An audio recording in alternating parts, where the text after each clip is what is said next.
અખંડ બધાને મૂર્તિ સાંભળે એ સંભાળજો, અને મૂર્તિ સિવાય બહુ ન સંભાળ.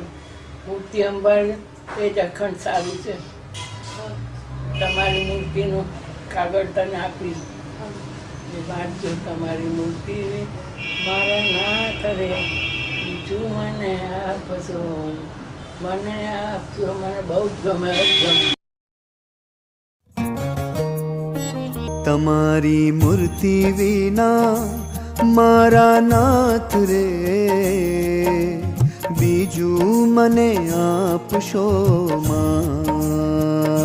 તમારી મૂર્તિ વિના મારા નાથ રે બીજું મને આપશો માં. હું તો એ જ માંગુ છું જોડી હાથ રે બીજું